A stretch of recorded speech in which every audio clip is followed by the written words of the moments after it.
नमस्कार and welcome to Jack बोर्डवाला। मैं हूं आकाश सेन और आज इस वीडियो में हम लोग क्लास 11 जियोग्राफी पर बात करने वाले हैं। इससे पहले जियोग्राफी का मैंने बहुत सारे वीडियोस बनाया है जिसको आप लोग देखोगे और इसको देखोगे तो आप लोगों को कुल मिलाकर के सारा का सारा प्रश्न एग्जाम में आ जाएंगे। ठीक है, मतलब सभी प्रश्न को आपको देखना पड़ेगा। तो यदि आप सभी प्रश्नों को देखते हो तो एग्जाम में एक भी प्रश्न ऐसा नहीं मिलेगा जो इससे बाहर होगा। ठीक है, तो आप लोग पूरा का पूरा देख लोगे। वैसे आप लोगों को याद करने का भी समय है नहीं, आप लोग शुरू से लेकर लास्ट तक पूरा का पूरा वीडियो को देखोगे। जो आपको आपको सुनना है, ठीक है, शुरू से लास्ट तक। वहाँ पर जाकर के आप जब ऑप्शन को देखोगे तो आप लोगों को अपने आप याद आने लगेगा। ठीक है, तो इसलिए बस वीडियो को चला करके आपको ध्यान से सुनना है। आगे यदि बात करें प्रश्न संख्या 1 के साथ, तो प्रश्न संख्या 1 हम लोगों से पूछा जा रहा है कि जाड़े के आरंभ में तमिलनाडु के तटीय प्रदेशों में वर्षा किस कारण होती है। ठीक है, तो इसका आंसर हो जाएगा आप लोगों का उत्तर पूर्वी मानसून। आगे यदि बात करें प्रश्न संख्या 2 पर, तो इसमें पूछा जा रहा है हम लोगों को कि भारत के कितने भूभाग पर 75 सेंटीमीटर से कम औसत वार्षिक वर्षा होती है। तो इसका आंसर हो जाएगा 1/3 भाग पर।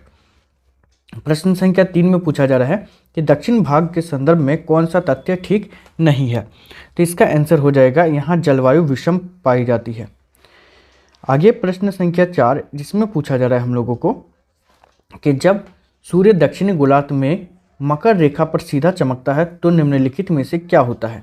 तो उस टाइम जो है उत्तरी पश्चिमी भाग में तापमान कम होने के कारण उच्च वायुदाब विकसित होने लगता है। ठीक है, प्रश्न संख्या यदि 5 पर बात करें तो इसमें पूछा जा रहा है हम लोगों को कि निम्नलिखित में से कौन सी अक्षांश रेखा भारत को उष्ण और शीतोष्ण कटिबंध में बांटती है। तो इसका आंसर हो जाएगा कर्क रेखा। ठीक है, प्रश्न संख्या 6 में पूछा जा रहा है कि निम्न में से कहाँ दैनिक और वार्षिक तापांतर अधिक होगा।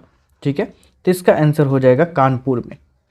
प्रश्न संख्या 7 जिसमें पूछा जा रहा है कि निम्न में से कौन मानसूनी पवनों को रोककर भारत में वर्षा लाने का कारण बनाता है। तो इसका आंसर हो जाएगा हिमालय पर्वत। ठीक है, प्रश्न संख्या 8 जिसमें पूछा जा रहा है कि मानसून पवनों की दिशा में परिवर्तन का कारण निम्न में से क्या है। तो इसका आंसर हो जाएगा आप लोगों का वायुदाब में भिन्नता। प्रश्न संख्या 9 में पूछा जा रहा है कि निम्न में से कहाँ समकारी जलवायु पाई जाती है। तो इसका आंसर हो जाएगा आप लोगों का मुंबई में। ठीक है, प्रश्न संख्या 10 में पूछा जा रहा है कि आगरा और दार्जिलिंग एक ही अक्षांश पर स्थित होते हुए भी जनवरी में आगरा का तापमान 16 डिग्री सेल्सियस जबकि दार्जिलिंग में 4 डिग्री सेल्सियस होता है, क्यों। तो इसका पीछे कारण क्या है। तो इसके पीछे ऊंचाई का कारण है। ठीक है, प्रश्न संख्या 11 में पूछा जा रहा है कि ऊंचाई के साथ तापमान, तो ऊंचाई के साथ साथ तापमान क्या होता है, घटता जाता है। ठीक है, आगे बात करें प्रश्न संख्या 12 पर, इसमें पूछा जा रहा है निम्नलिखित में से सबसे अधिक वर्षा कौन प्राप्त करते हैं। तो सबसे अधिक वर्षा प्राप्त करते हैं पवनाभिमुखी ढाल। ठीक है, आगे यदि बात करें प्रश्न संख्या 13 में जिसमें पूछा जा रहा है कि जेट प्रवाह निम्न में से किसके कारण 2 भागों में बढ़ जाती है। तो किसके कारण बढ़ जाती है, तो तिब्बत उच्च भूमि के कारण। ठीक है, प्रश्न संख्या 14 जिसमें हम लोगों से पूछा जा रहा है कि पश्चिमी विक्षोभ की उत्पत्ति कहाँ पर होती है। तो इसका आंसर हो जाएगा भूमध्य सागर में। ठीक है, प्रश्न संख्या 15 में पूछा जा रहा है कि एल नीनो क्या है। तो एल नीनो जो है वो एक गर्म समुद्री धारा है। ठीक है, गर्म समुद्री धारा। आगे यदि बात करें तो यहाँ पर हम लोगों को पूछा जा रहा है 16 नंबर प्रश्न में कि दक्षिण पश्चिम मानसून सबसे पहले भारत में कहाँ पहुँचती है। तो दक्षिण पश्चिमी मानसून का यदि बात करें तो भारत में सबसे पहले केरल में पहुँचती है। प्रश्न संख्या 17 में पूछा जा रहा है हम लोगों को कि दक्षिण पश्चिम मानसून भारत में सर्वप्रथम कब पहुँचता है। तो इसका आंसर हो जाएगा 1 जून को। ठीक है, प्रश्न संख्या 18 में हम लोगों से पूछा जा रहा है कि तमिलनाडु में वर्षा निम्नलिखित में से किसके कारण होती है। तो तमिलनाडु में वर्षा होने के पीछे कारण जो है वो है उत्तर पूर्वी मानसून। ठीक है, अगला प्रश्न है हम लोगों का 19 नंबर प्रश्न जिसमें पूछा जा रहा है निम्न में से कहाँ महाद्वीप जलवायु अनुभव की जाती है। ठीक है, तो इसका आंसर हो जाएगा आप लोगों का हरियाणा में। प्रश्न संख्या 20 इसमें पूछा जा रहा है हम लोगों को कि उत्तर पश्चिम भारत में शीत ऋतु में निम्न में से किसने वर्षा होती है। तो यदि हम लोग बात करें तो किनसे वर्षा होती है, तो इसका आंसर हो जाएगा हम लोगों का पश्चिमी विक्षोभ से। ठीक है, आगे यदि बात करें प्रश्न संख्या 21 पर, तो प्रश्न संख्या 21 में हम लोगों से पूछा जा रहा है कि उत्तर पश्चिम भारत में होने वाली शीतकालीन वर्षा निम्नलिखित में से किन फसलों के लिए उपयोगी होती है। ठीक है, तो इसका आंसर हो जाएगा रबी फसल के लिए। प्रश्न संख्या 22 जिसमें पूछा जा रहा है कि लू एक शुष्क एवं तप्त हवा है जो निम्न में से कहाँ चलती है, तो इसका आंसर हो जाएगा आप लोगों का उत्तरी मैदानों में। ठीक है, प्रश्न संख्या 23 में पूछा जा रहा है हम लोगों को कि फूलों वाली बौछार से निम्नलिखित में से किस फसल में फूल खिलने लगते हैं, तो यदि इसका आंसर पर बात करें तो इसका आंसर हो जाएगा कहुआ। ठीक है, प्रश्न संख्या 24 में हम लोगों से पूछा जा रहा है कि असम और पश्चिम बंगाल में बैसाख के महीने में चलने वाली भयंकर व विनाशकारी वर्षा युक्त पवनों को क्या कहते हैं, तो इसको कहा जाता है काल वैसाखी। ठीक है, प्रश्न संख्या 25 में पूछा जा रहा है कि निम्नलिखित में से किन हवाओं से भारत में मानसून वर्षा होती है, तो किन हवा के कारण होती है, तो दक्षिण पश्चिमी मानसून के कारण। ठीक है, प्रश्न संख्या 16 जिसमें पूछा जा रहा है कि गारो व खासी की पहाड़ियाँ कहाँ स्थित है, तो ये स्थित है मेघालय में। ठीक है, प्रश्न संख्या 27 में पूछा जा रहा है कि तमिलनाडु तट में वर्षा ऋतु में वर्षा क्यों नहीं होती है, तो इसका आंसर हो जाएगा कि अरब सागर शाखा के वृष्टि छाया क्षेत्र में स्थित होने के कारण। ठीक है, यदि बात करें प्रश्न संख्या 28 पर, इसमें पूछा जा रहा है कि दक्षिण पश्चिम मानसून से होने वाली वर्षा कब होती है, तो ये वर्षा होती है जून से सितंबर के बीच। ठीक है, प्रश्न संख्या 29 इसमें पूछा जा रहा है हम लोगों से कि दक्षिण पश्चिम मानसून में निम्नलिखित में से किस स्थान में सबसे अधिक वर्षा होती है, इसका आंसर हो जाएगा आप लोगों का कोलकाता में। ठीक है, यदि बात करें प्रश्न संख्या 30 पर, तो इसमें पूछा जा रहा है हम लोगों को कि देश में होने वाली कुल वर्षा का 3/4 भाग निम्नलिखित में से किस ऋतु में प्राप्त होती है, तो इसका आंसर हो जाएगा दक्षिण पश्चिमी मानसून की ऋतु में। ठीक है, यदि प्रश्न संख्या 31 पर बात करें, तो प्रश्न संख्या 31 हम लोगों से पूछा जा रहा है कि निम्न में से कहाँ से सबसे पहले मानसून का निर्वर्तन होता है, तो इसका आंसर हो जाएगा आप लोगों का पश्चिमी राजस्थान से। ठीक है, प्रश्न संख्या 32 में हम लोगों से पूछा जा रहा है कि भारतीय परंपरा के अनुसार वर्षा को कितने ऋतुओं में बांटा जाता है, तो भारतीय परंपरा के अनुसार वर्षा को 6 ऋतु में बांटा गया है। ठीक है, प्रश्न संख्या 33 में पूछा जा रहा है कि निम्न में से कौन सी पर्वत अरब सागर मानसूनी शाखा की दिशा में समांतर स्थित है, तो इसका आंसर हो जाएगा आप लोगों का अरावली पर्वत। ठीक है, प्रश्न संख्या 34 जिसमें पूछा जा रहा है हम लोगों को कि निम्नलिखित में से 200 सेंटीमीटर से अधिक वर्षा वाला क्षेत्र कौन है, तो इसका आंसर हो जाएगा पश्चिमी घाट की पश्चिमी तट। ठीक है, प्रश्न संख्या 35 जिसमें हम लोगों से पूछा जा रहा है कि निम्नलिखित में से भारत में सबसे ठंडा स्थान कौन सा है, तो भारत में सबसे ठंडा स्थान जो है वो हो जाएगा आप लोगों का द्रास।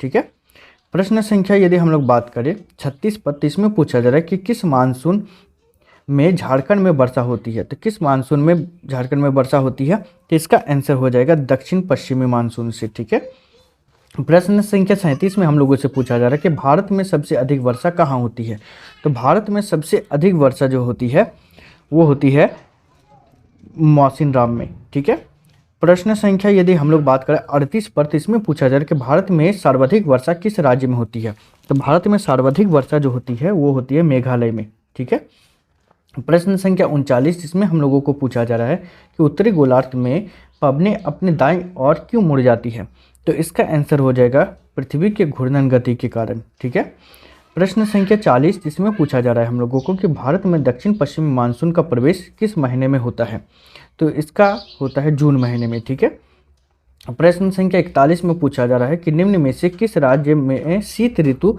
में बाढ़ आती है, तो किस राज्य में आती है, तो इसका आंसर हो जाएगा तमिलनाडु में। ठीक है, प्रश्न संख्या 42 जिसमें पूछा जा रहा है कि काल वैसाखी किस राज्य से संबंधित है, तो काल वैसाखी जो है वो असम और पश्चिम बंगाल दोनों से संबंधित है, इसीलिए इसका आंसर हो जाएगा उपयुक्त दोनों। ठीक है, प्रश्न संख्या 43 में हम लोगों से पूछा जा रहा है कि सर्वाधिक वर्षा भारत के किस महीने में होती है, तो सर्वाधिक वर्षा भारत के जुलाई महीने में होती है। ठीक है, प्रश्न संख्या 44 में पूछा जा रहा है कि कर्नाटक में पूर्व मानसून वर्षा को कहते हैं, तो पूर्व मानसून वर्षा को क्या कहा जाता है, तो इसको आम्र वर्षा कहा जाता है। ठीक है, प्रश्न संख्या 45 में पूछा जा रहा है कि भारतीय जलवायु निम्न में से कैसी है, तो भारतीय जलवायु का यदि बात करें तो उष्ण मानसूनी है। ठीक है, प्रश्न संख्या यदि 46 पर बात करें तो इसमें पूछा जा रहा है भारत में वर्षा लाने वाले मानसून पवनों की दिशा निम्न में से क्या है?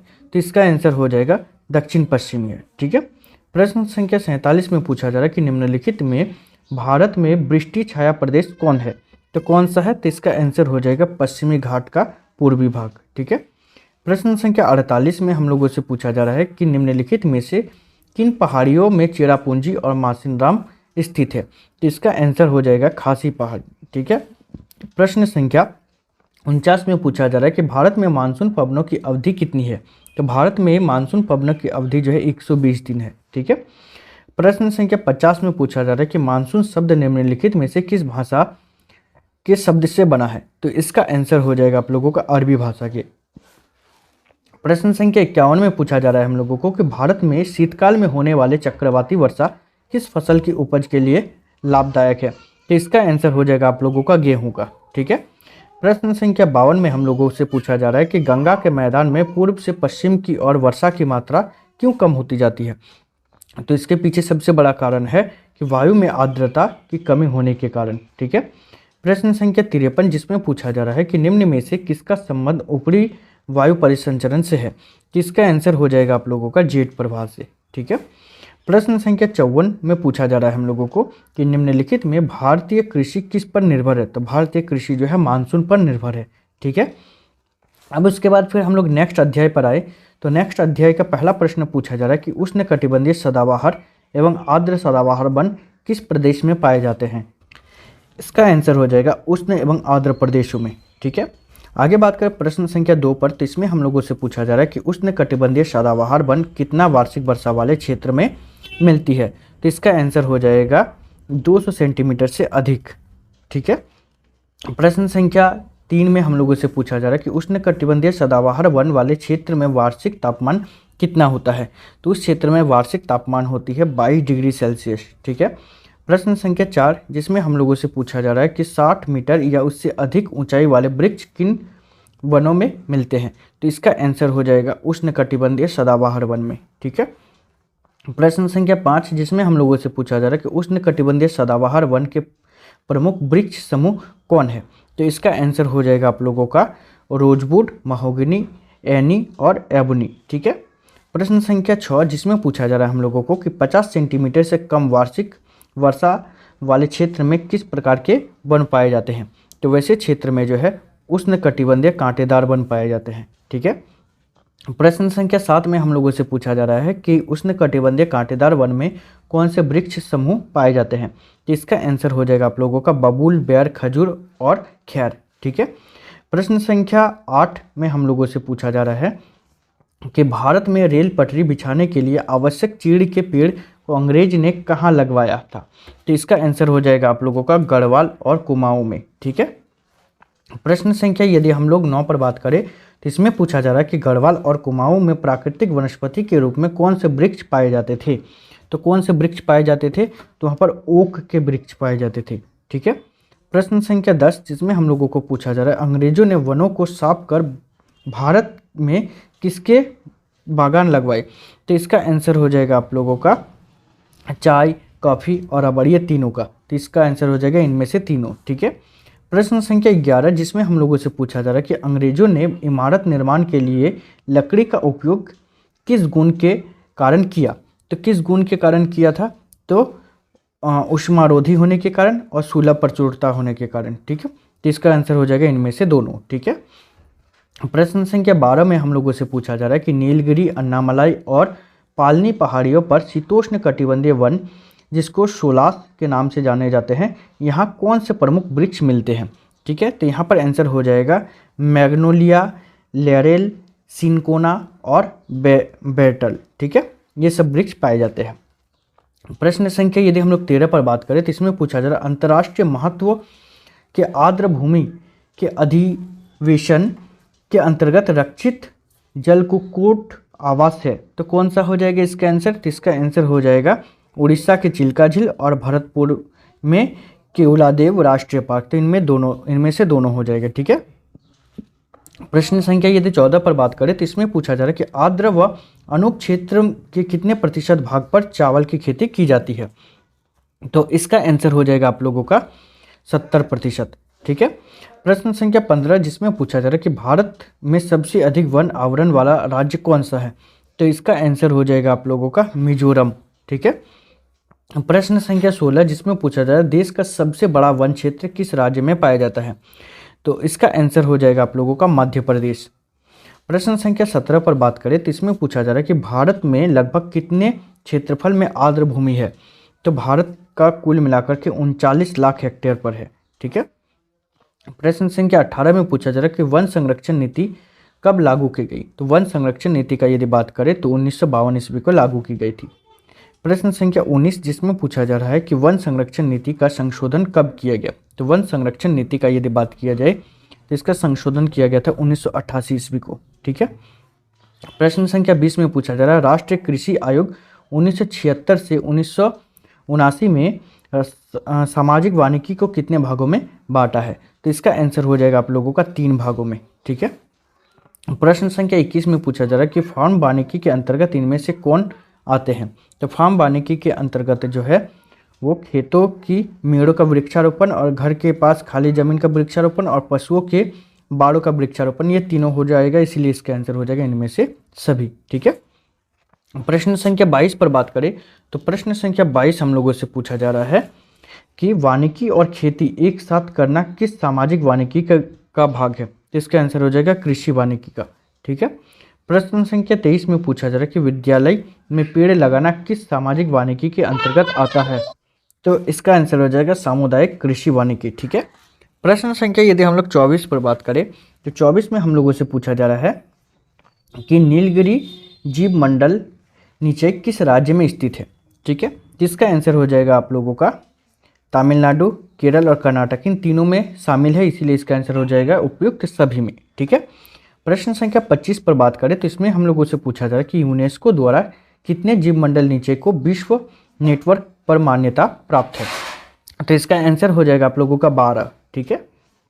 प्रश्न संख्या 26 जिसमें हम लोगों से पूछा जा रहा है कि इसमें से कौन सा यूनेस्को द्वारा जीव मंडल नीचे विश्व नेटवर्क पर मान्यता प्राप्त नहीं है। ठीक है। तो इसका आंसर हो जाएगा मानस। प्रश्न संख्या 27 जिसमें हम लोगों से पूछा जा रहा है कि सिमलीपाल जीव मंडल नीचे किस राज्य में स्थित है। तो इसका आंसर हो जाएगा उड़ीसा में। ठीक है। प्रश्न संख्या 28 में पूछा जा रहा है कि देश में कितने नेशनल पार्क है। तो देश में कितने नेशनल पार्क है। तो इसका आंसर हो जाएगा 103। ठीक है। ये किताब के अनुसार है, हो सकता है थोड़ा बहुत बड़ा होगा। प्रश्न संख्या 29 में पूछा जा रहा है कि देश में कितने वन्य प्राणी उभय वन है। तो अभय वन कितना स्थित है। तो इसका आंसर हो जाएगा आप लोगों का 563। ठीक है। प्रश्न संख्या 30 में पूछा जा रहा है कि वन्य प्राणी संरक्षण अधिनियम कब पास हुआ। तो ये पास हुआ था वर्ष 1972 को। ठीक है। प्रश्न संख्या 31 में पूछा जा रहा है प्रोजेक्ट टाइगर कब से चलाई जा रही है। तो प्रोजेक्ट टाइगर का यदि बात करें तो 1973 से चलाई जा रही है। ठीक है। प्रश्न संख्या 32 में पूछा जा रहा है प्रोजेक्ट एलिफेंट की शुरुआत कब की गई। तो प्रोजेक्ट एलिफेंट की शुरुआत की गई थी 1992 से। ठीक है। प्रश्न संख्या यदि 33 पर बात करें तो इसमें पूछा जा रहा है वन्य अधिनियम को कब पूर्णतः संशोधित किया गया जिसके तहत कठोर सजा का प्रावधान किया गया है। तो इसका आंसर हो जाएगा आप लोगों का 1991 को। ठीक है। प्रश्न संख्या 34 में पूछा जा रहा है कि चंदन वन किस तरह के वन का उदाहरण है। तो चंदन वन का यदि बात किया जाए तो यह पर्णपाती वन का उदाहरण है। ठीक है। प्रश्न संख्या 35 में पूछा जा रहा है कि प्रोजेक्ट टाइगर निम्नलिखित में से किस उद्देश्य से शुरू किया गया है। तो इसका आंसर हो जाएगा आप लोगों का बाघ को शिकार से बचाने के लिए। ठीक है। प्रश्न संख्या 36 में हम लोगों से पूछा जा रहा है कि नंदा देवी जीव मंडल निचय निम्नलिखित में से किस प्रांत में स्थित है। तो इसका आंसर हो जाएगा आप लोगों का उत्तराखंड में। ठीक है। प्रश्न संख्या 37 में पूछा जा रहा है कि वन नीति के अनुसार कितने प्रतिशत क्षेत्र वनों के अधीन होना चाहिए। तो इसका आंसर हो जाएगा आप लोगों का 33%। ठीक है। प्रश्न संख्या 38 में पूछा जा रहा है कि भारत का राष्ट्रीय पशु कौन है। तो भारत का राष्ट्रीय पशु कौन सा है ये आप लोग कमेंट करके बताओगे। ठीक है। प्रश्न संख्या 39 जिसमें हम लोगों को पूछा जा रहा है कि भारत में आर्थिक दृष्टि से सबसे महत्वपूर्ण वन है। तो आर्थिक दृष्टि से सबसे महत्वपूर्ण वन कौन सा है। तो ये हो जाएगा उष्णकटिबंधीय पर्णपाती वन। ठीक है। आगे यदि बात करें प्रश्न संख्या 40 जिसमें पूछा जा रहा है कि सुंदरवन किस प्रकार के वनों में पाए जाते हैं। तो सुंदरवन जो है मैंग्रोव वन में पाए जाते हैं, ठीक है, या मैंग्रोव वन में है। आगे बात करें प्रश्न संख्या 41 पर, तो प्रश्न संख्या 41 पूछा जा रहा है कि राज्य केंद्र शासित प्रदेशों में कुल भौगोलिक क्षेत्र का सर्वाधिक प्रतिशत किस में है? तो इसका आंसर हो जाएगा आप लोगों का अंडमान निकोबार द्वीप समूह में, ठीक है। प्रश्न संख्या यदि हम लोग 42 पर बात करें तो इसमें पूछा जा रहा है कि सागवान, साल, शीशम, हर्रा वृक्ष किस प्रकार के वनों में पाए जाते हैं? तो ये सभी वन जो है वो उष्णकटिबंधीय पर्णपाती वन में पाए जाते हैं, ठीक है। प्रश्न संख्या 43 में पूछा जा रहा है झारखंड में किस प्रकार के वन पाए जाते हैं?